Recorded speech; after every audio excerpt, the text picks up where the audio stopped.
I do really believe 100% from every part of me that everyone has the capacity to be able to do the things that they want and not to be held back by the mental baggage that's in our head that we want to push through.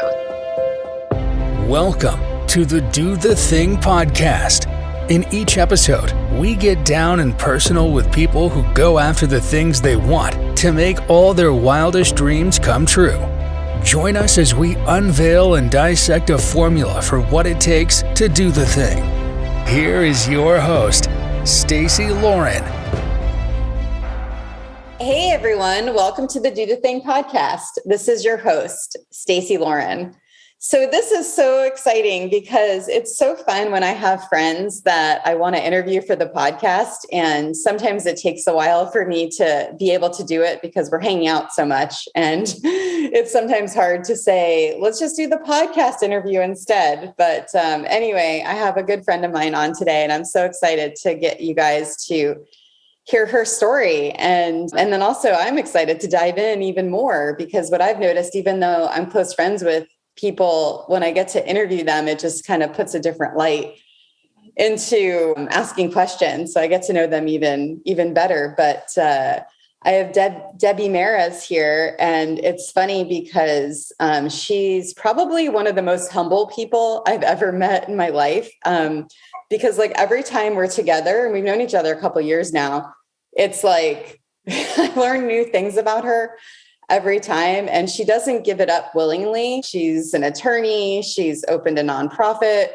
She had a TED Talk. She's an author. I mean, there's so many things. I don't think I even named them all, but she doesn't even tell you them. When you meet her, you have to dig to get all of her cool stuff out. And so I'm hoping you're going to share it all, Debbie. Oh my gosh. Thanks for having me on, Stacy. And thanks for that compliment. I think, that quiet confidence is something I kind of strive for. I don't really try for, but so thank you. Yeah. And it's funny because I didn't mention this, but now I have to, because it's just made me think of it, is I remember I was telling you about my ultimate do the thing would be as if I ever did like a comedy routine, because that's the thing I'm terrified about. And there's no way I would ever in my head be able to do it. So I was like, I remember telling you, I was like, I have to do it because I'm terrified. And then when I told you, you created this like side group for like a comedy group, and then you ended up performing. Yeah, it's hard to, not take things it's like go big or go home is one of my mottos. And I think that's where that kind of comes from. Yeah, it's so cool. And then I still need to do it, I guess, but at least I motivated you. Yes, you planted the seed for sure. Planted the seed. That's exactly what it is. Well, cool. Well, let's dive in. I'd love to hear, I know I gave high level of your background, but I'd love to get a little bit more into it. If you can share with the listeners just your background and your story. Sure. Yeah. So by trade, I'm a lawyer. I practiced criminal law as a prosecutor for 17 years and stepped away from that a couple of years ago. I also love writing. I'm a legal thriller author and like writing kind of the stories that I've gone through prosecuting cases in the justice system, and also kind of as a therapeutic model, I believe, through expression and writing creativity, it really helps build resilience. So I have that aspect of my career I'm focusing on a little bit more right now. And then my nonprofit life was a good 10-year run of growing from the ground up an arts nonprofit, building a social emotional learning curriculum through the arts in order to help people become resilient, typically people that have been faced with adversity or trauma. So that's kind of another segment of my career. And I also teach. I've taught at college levels on human development. So I'm just fascinated at how we become the humans that we are today based on kind of all kinds of circumstances and things we've been through, as well as things that have gone on in the world. So that's another segment of it. That's kind of in a nutshell what I've done over probably the last 20 years. Yeah, isn't it funny? It's like you go through this huge thing in your life and then you're able to sum it up in just like a little nugget. A dose that people can kind of wrap their head around, I guess. Yeah, no, you did great with that. So you mentioned resilience a few times. So how does that keep coming up for you? Resilience was something we studied a lot during my work as a nonprofit because, if you create a product or create something, you're trying to measure the level of success. So resilience for us was kind of this big, broad thing of how can we help people get back up after adversity and continue on, because sometimes through life, there's something that could just take us out, right? Take us out at the knees. And really the choice lies between moving forward and beyond that and not allowing your past to kind of identify your past. So we would measure it. We created an instrument, a 32 question survey pre and post that we would do with our students through a 12-week program. And so the big focus was resilience. And for me, that was personally important. I grew up in a chaotic home.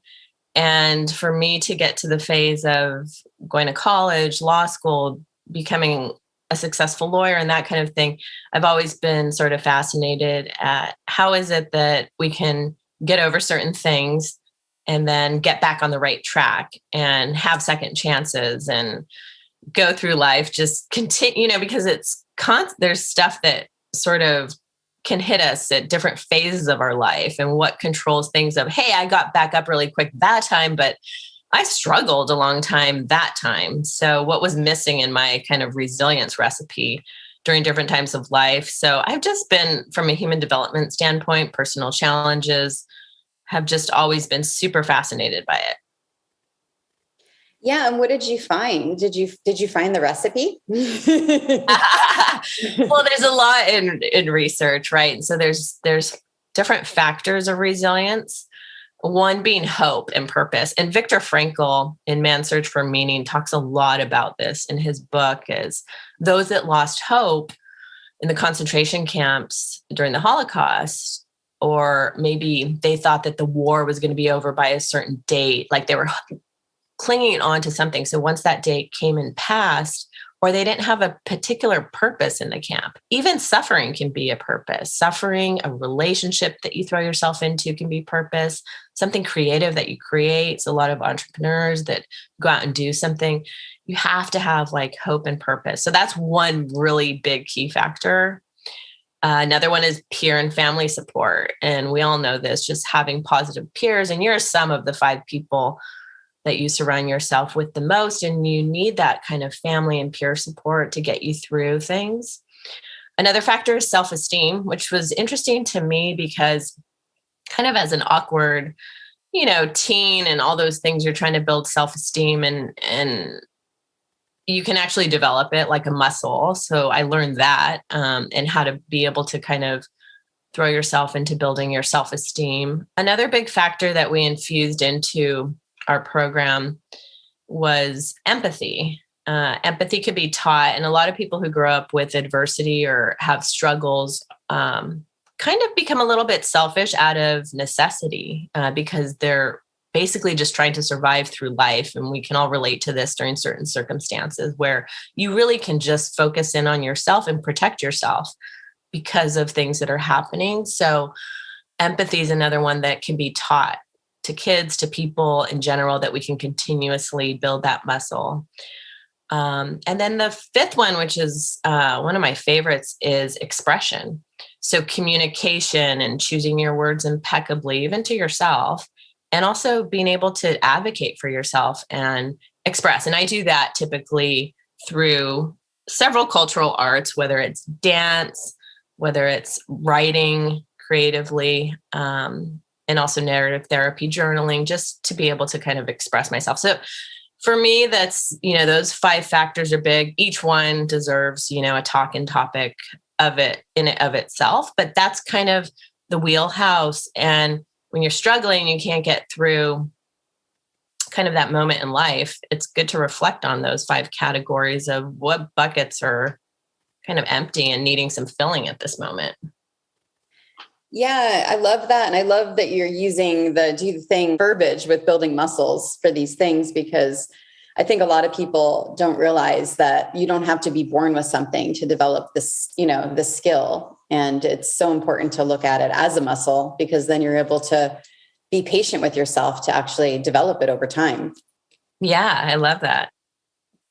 Yeah. So are you open to, you mentioned the chaotic home and growing up in that. Are you open to talking a little bit more about that? I'm trying to kind of see because obviously there's so much that you've learned over the years. And so it's always fascinating to me to see how the things that we've grown up with are kind of translated into how we've been able to do the thing now.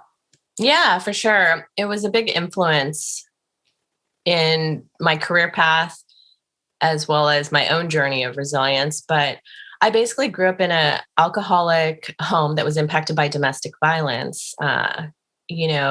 My mother being the victim at the hands of my father. And I grew up with an older sister who's about 3 years older.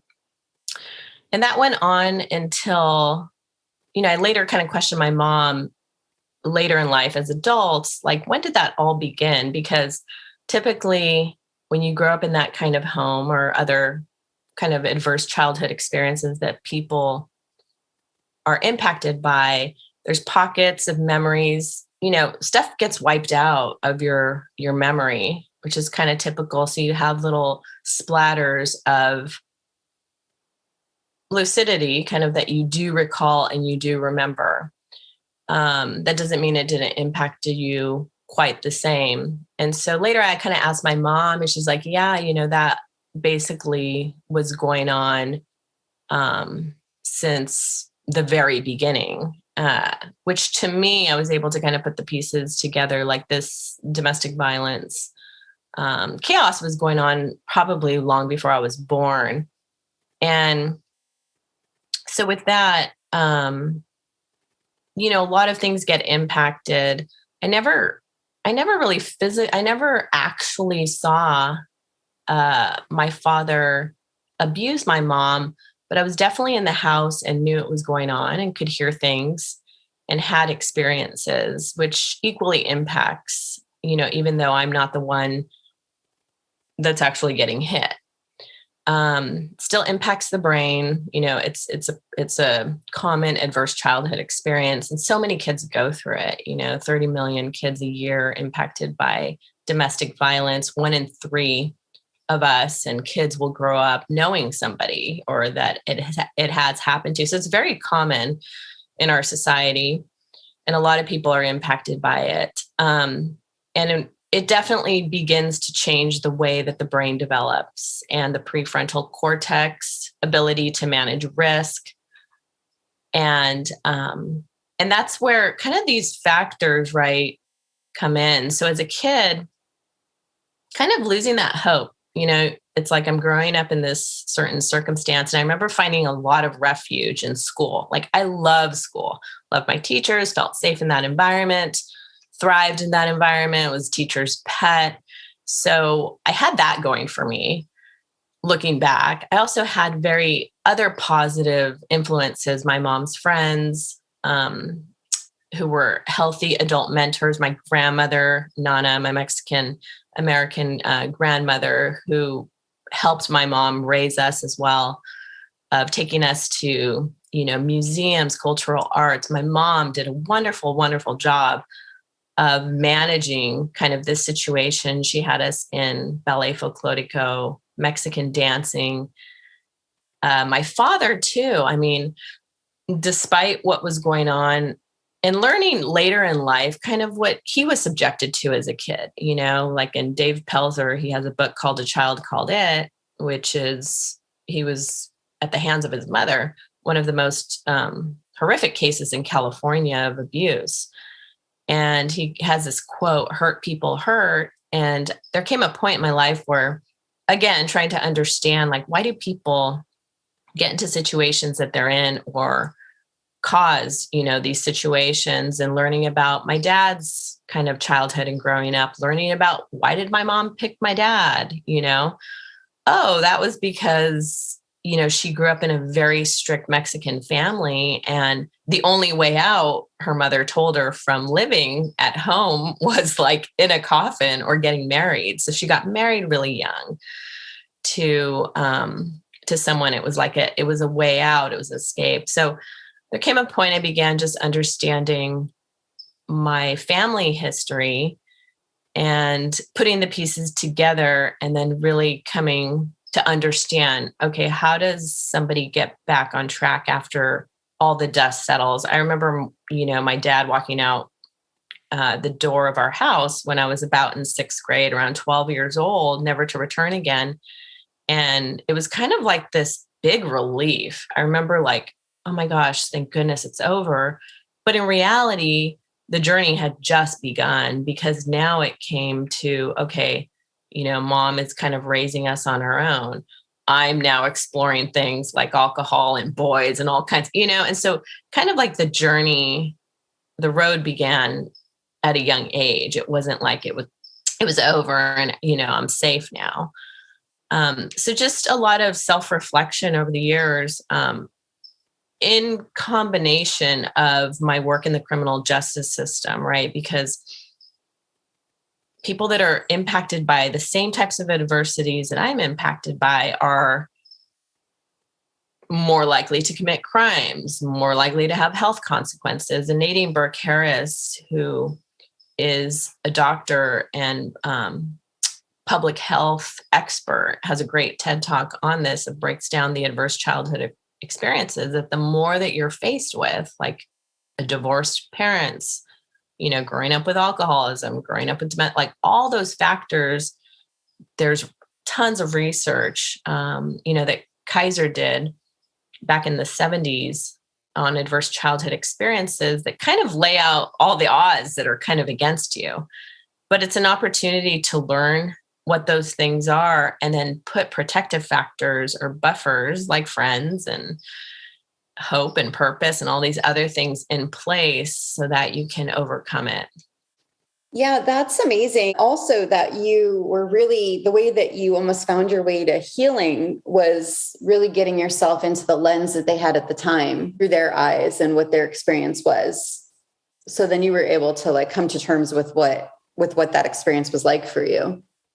Yeah, it was amazing. I worked for a bit in the parole hearings unit. And so for about a year, I would travel to all the different prisons around California. And when somebody is getting a potential release date, for serving life sentences, and a doctor goes in and basically does a pretty lengthy, 30, 40 page forensic report on whether this person is a risk to our society. And they go back way far, back to your childhood. And a lot of these crimes and murders I found were so connected to these things that activate us or trigger us from these essentially childhood traumas. And I found that really fascinating. And also the inmates that were going through the parole hearings also had to come up with a relapse prevention plan. And how did we know, or how were they guaranteeing to society that they have all these factors in place that were going to prevent them from committing some of the most heinous crimes again? And the doctors would kind of do a risk analysis of what was the likelihood of violence if they're kind of reintegrated back into our society. So I had just an up close, personal seat as a student, even learning from those that had been impacted by incarceration and that were had a way to re-enter society, what the hard work they had done to go deep within themselves to understand their patterns of behavior and how were they going to prevent it. And so I was doing that work, but I would always learn things from them. And then I created a curriculum based on that information that I had, as well as working in the criminal justice system, my own personal experiences, and created like a social emotional learning curriculum around that to help students, who potentially could be on that same path as those inmates, and really help them dive into factors of resilience and how do they stay on the right path as opposed to becoming incarcerated, which is typically called the school to prison pipeline. So that became kind of my passion work over the last, 15 years.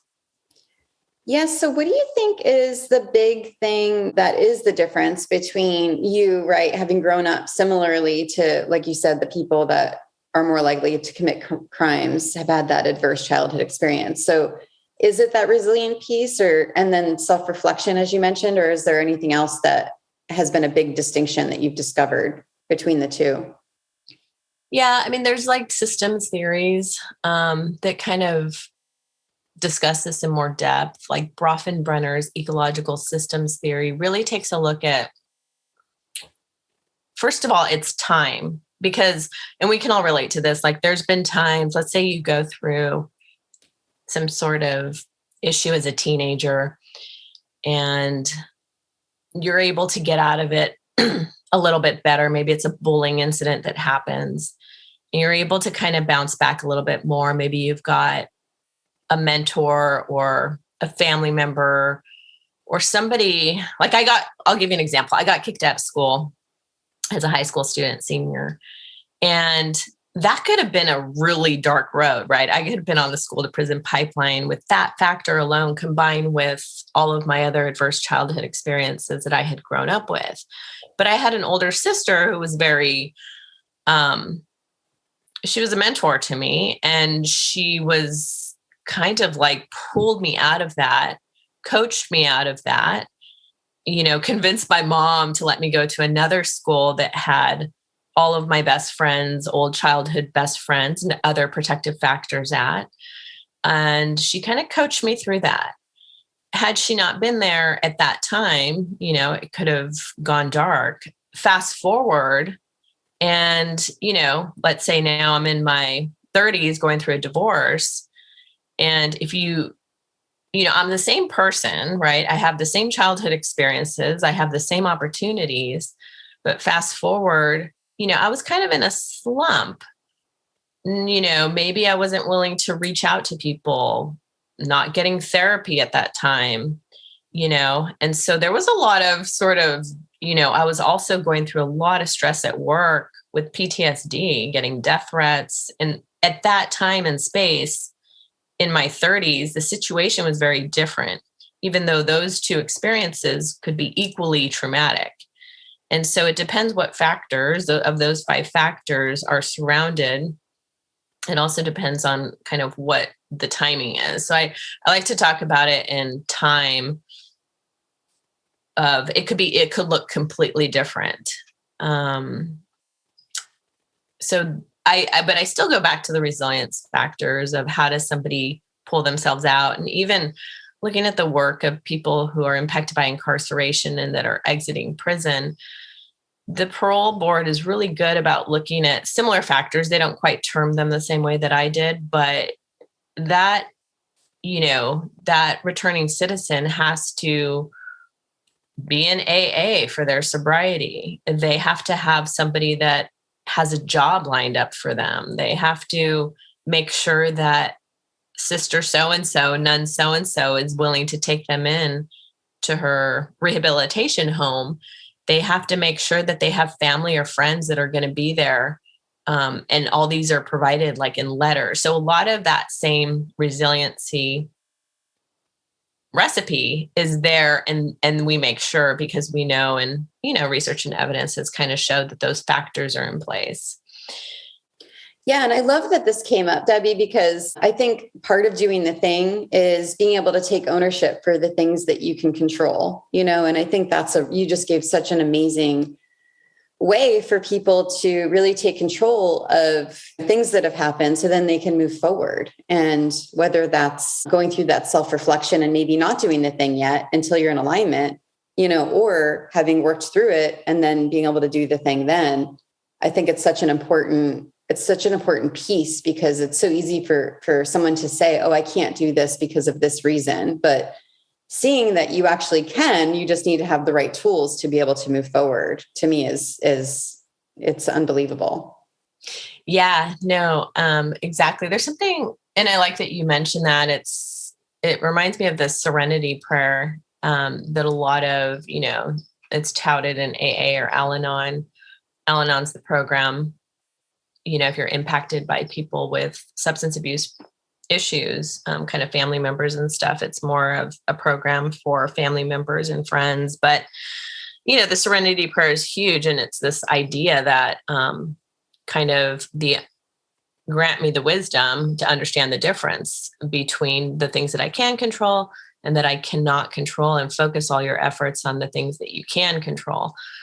And it also reminds me of something that is called the WRAP plan. It's the Wellness Recovery Action Plan. Because a lot of times, like when we're in this slump, the way that you're in fight, flight, freeze, or the other F word mode, where your brain is so flooded with cortisol that you really can't think about what's missing from my life right now. What do I need to do? What do I need to grab onto?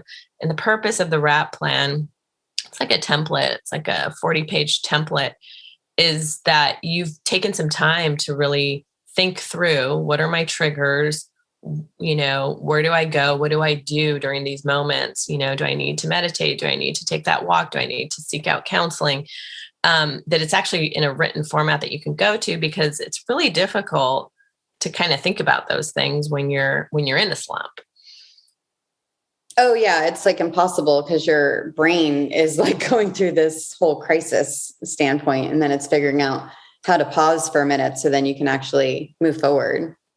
Exactly. Mm-hmm. Yeah. It's so good. I'm so glad we went there. That's kind of been my biggest thing with this podcast. When I originally started, I was like, do the thing, like I want people to do the thing. And then as it was kind of as I was going through and doing these interviews, I was realizing, like, I don't want people to do the thing out of like a numbing, I wanted it to come from them really wanting to do it. Or doing the thing out of, people almost like peer pressure, like, oh, everyone else is doing this, I want to do it too. I wanted it to come from your own personal alignment. So I think that was a really good way that you were able to explain how that can help.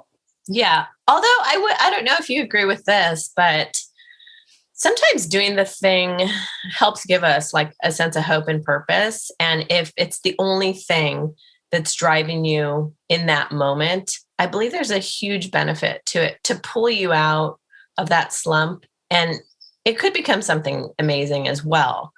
So sometimes we do need that thing, whatever it is. And I think people that, are faced with adversity or mental health struggles might be able to relate to this, of just grab onto that thing and continue doing it. Because sometimes it's like this downward spiral where that may be the answer in that moment to pull yourself out. Yeah, I love that you said that. I think that is true. I think that's definitely something that can sometimes keep you going and moving forward, and then just kind of going that one step and then going to the next step and then seeing what feels right in through each process. Yeah, exactly. So give us an idea of like, because you've had all these things that you did, like between law and then writing the books and the nonprofit, were those all at the same time, or did you sort of take breaks in between each thing? Short answer is they were all at the same time, and they contributed to a lot of burnout. But also they served one another. They're very closely aligned. For instance, I wrote a legal thriller called The Mamacita Murders published it like in 2012. And it was a big source of therapeutic writing for me, because I was doing a lot of those parole hearings I was telling you about.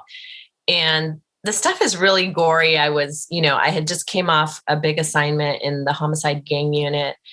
And that stuff kind of sticks with you, in your head. Your body really remembers it. And so to get it out of my head, it was to put it, pen to paper and write about it and create some characters around as a fiction legal thriller, but in courtroom drama. But it really assisted me in my work. I almost needed to write to survive in that moment.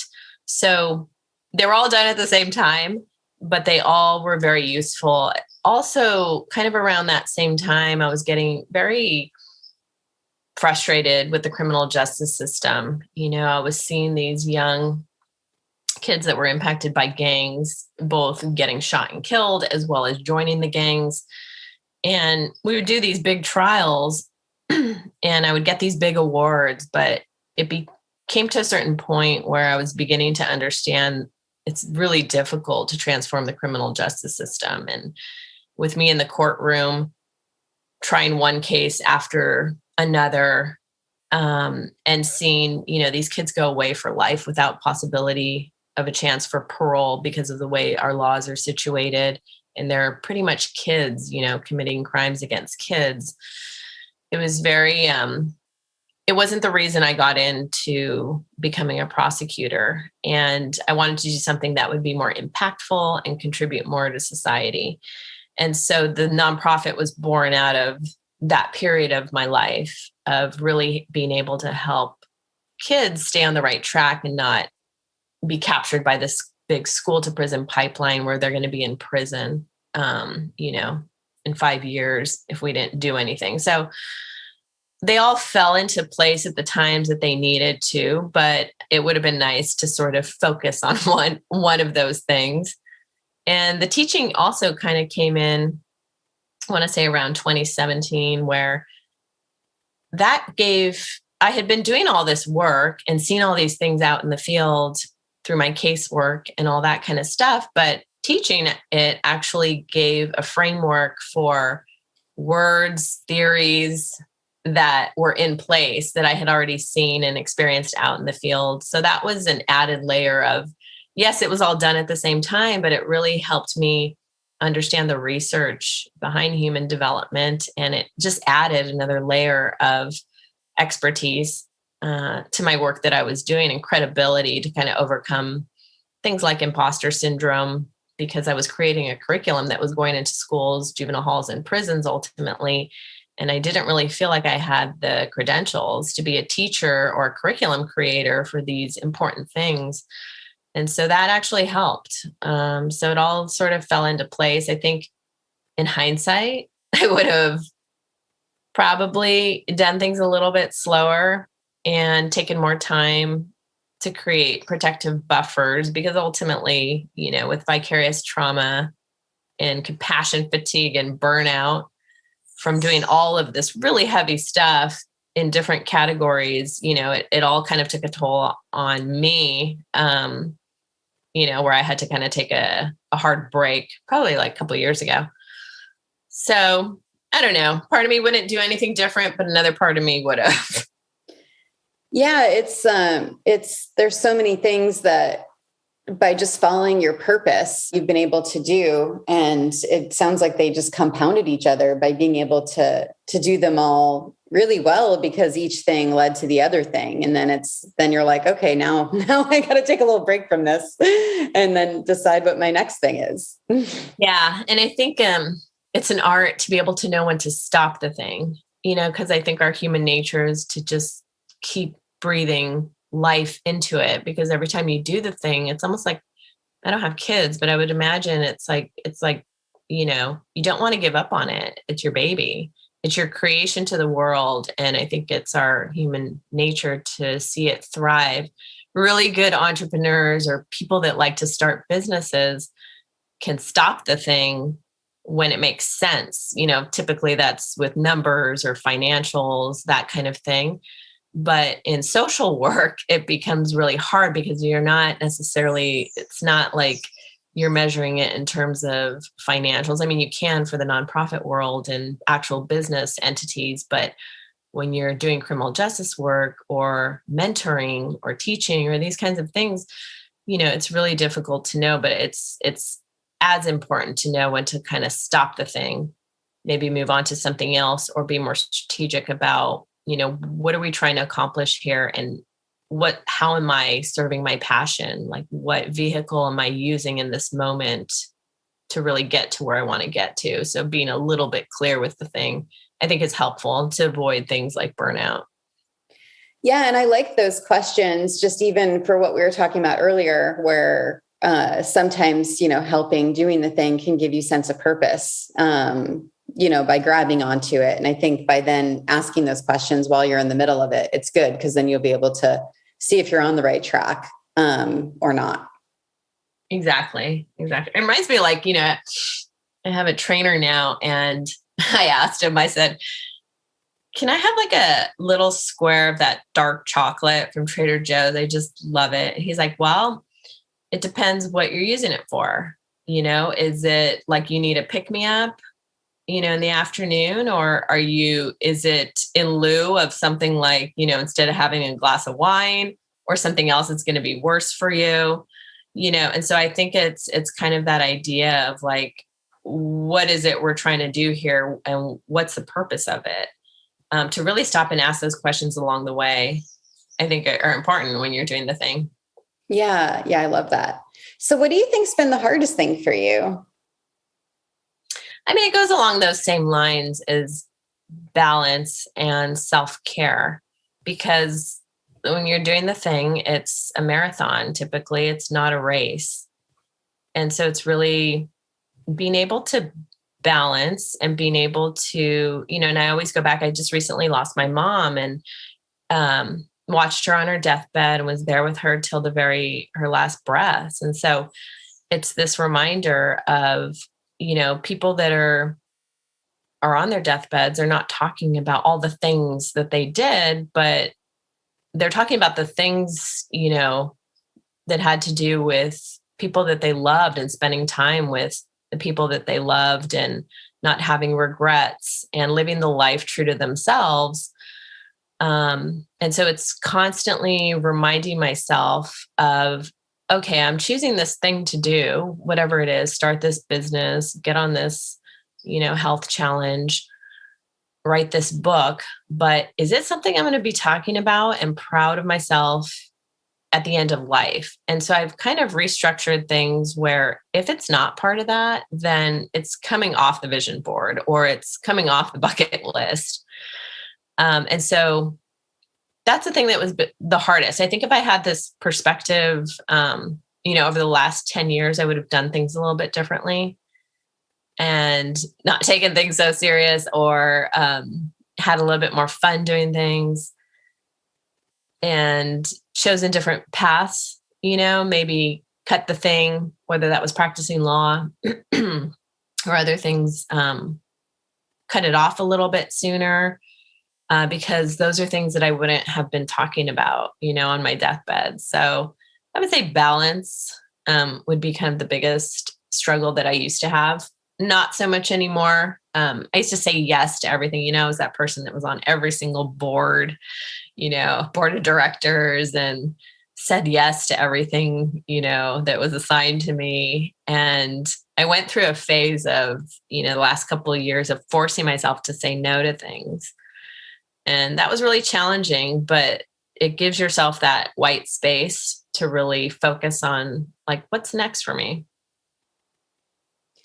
Yeah, I love that, that being able to pause and really ask yourself those questions. Are you open to talking about what you're working on now? Yeah. What I'm working on and kind of ideas.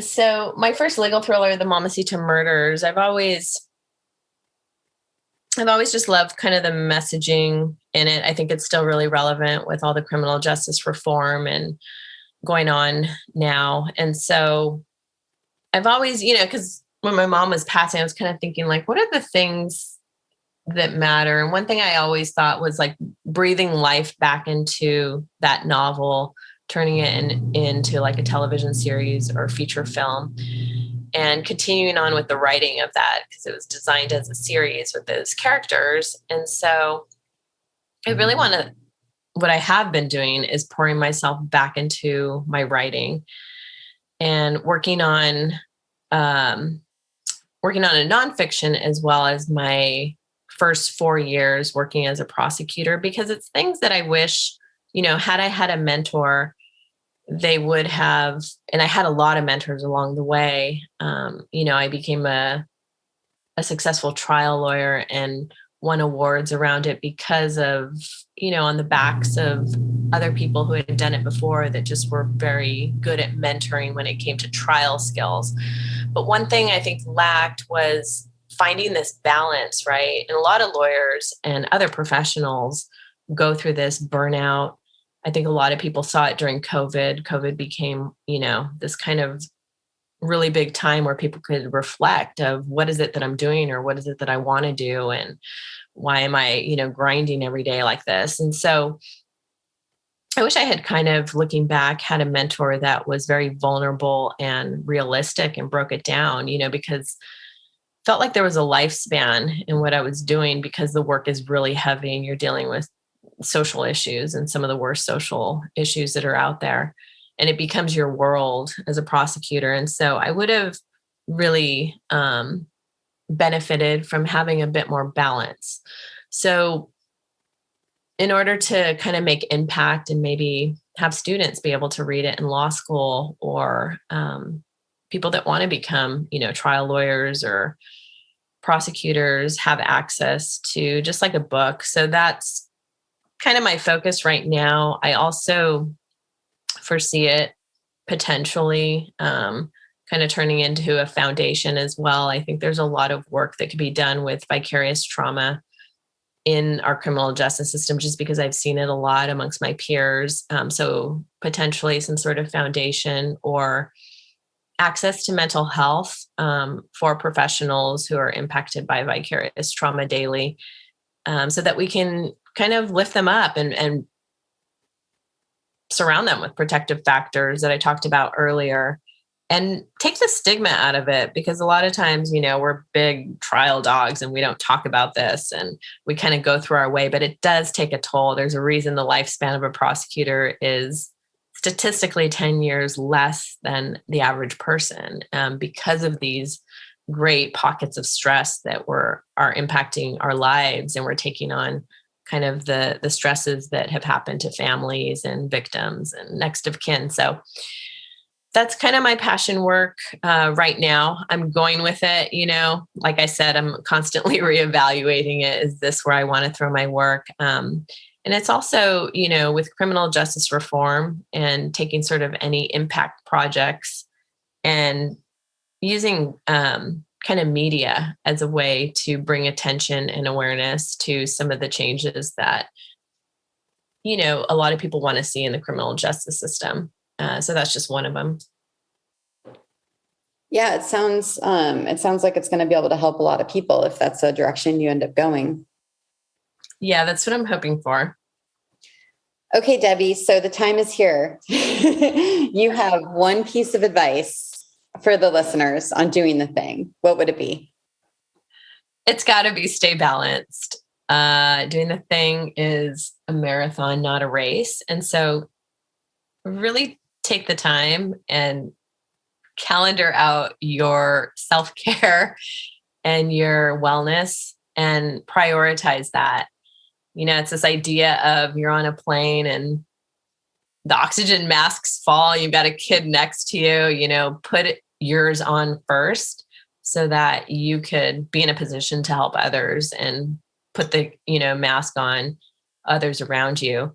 But obviously take care of yourself first. I read a quote where it's better to burn out than fade away. And there's a truth to that, because I think if you do completely burn out and fade away from the work that you truly were called to do, that was your thing, that doesn't really serve society. So even though, you may burn out, it's, you have to constantly practice that self-care so you can get back on track and maybe carry out your passion in a different, more strategic way, but not to lose it. I am so glad you said that. I actually don't know if anyone's said that before yet. And I think that's so important and so key. And really the message that I'm really wanting to do with this podcast is being able to help people have that full balance while doing the thing.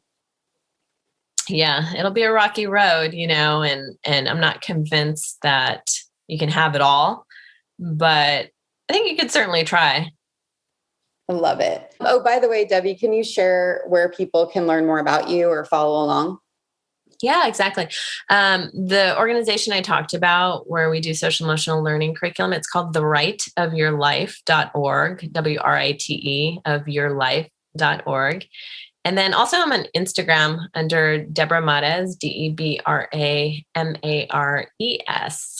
So those would be the two places to find me. My book also is on Amazon, available through Kindle or, the good old fashioned written copy of the Mamacita Murders.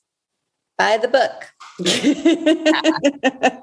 All right. Thanks so much. All right. Thanks, Stacey. Thanks for listening to the Do the Thing podcast. We hope you enjoyed the show, but even more, we hope you'll be inspired to do the thing. Do you have a burning question on doing the thing that you'd like answered? How about an inspiring do the thing story of your own that you'd like to share? We'd love to hear all about it. Just leave us a voice message at dothething.callcast.co or email us at hello@dothethingpodcast.com.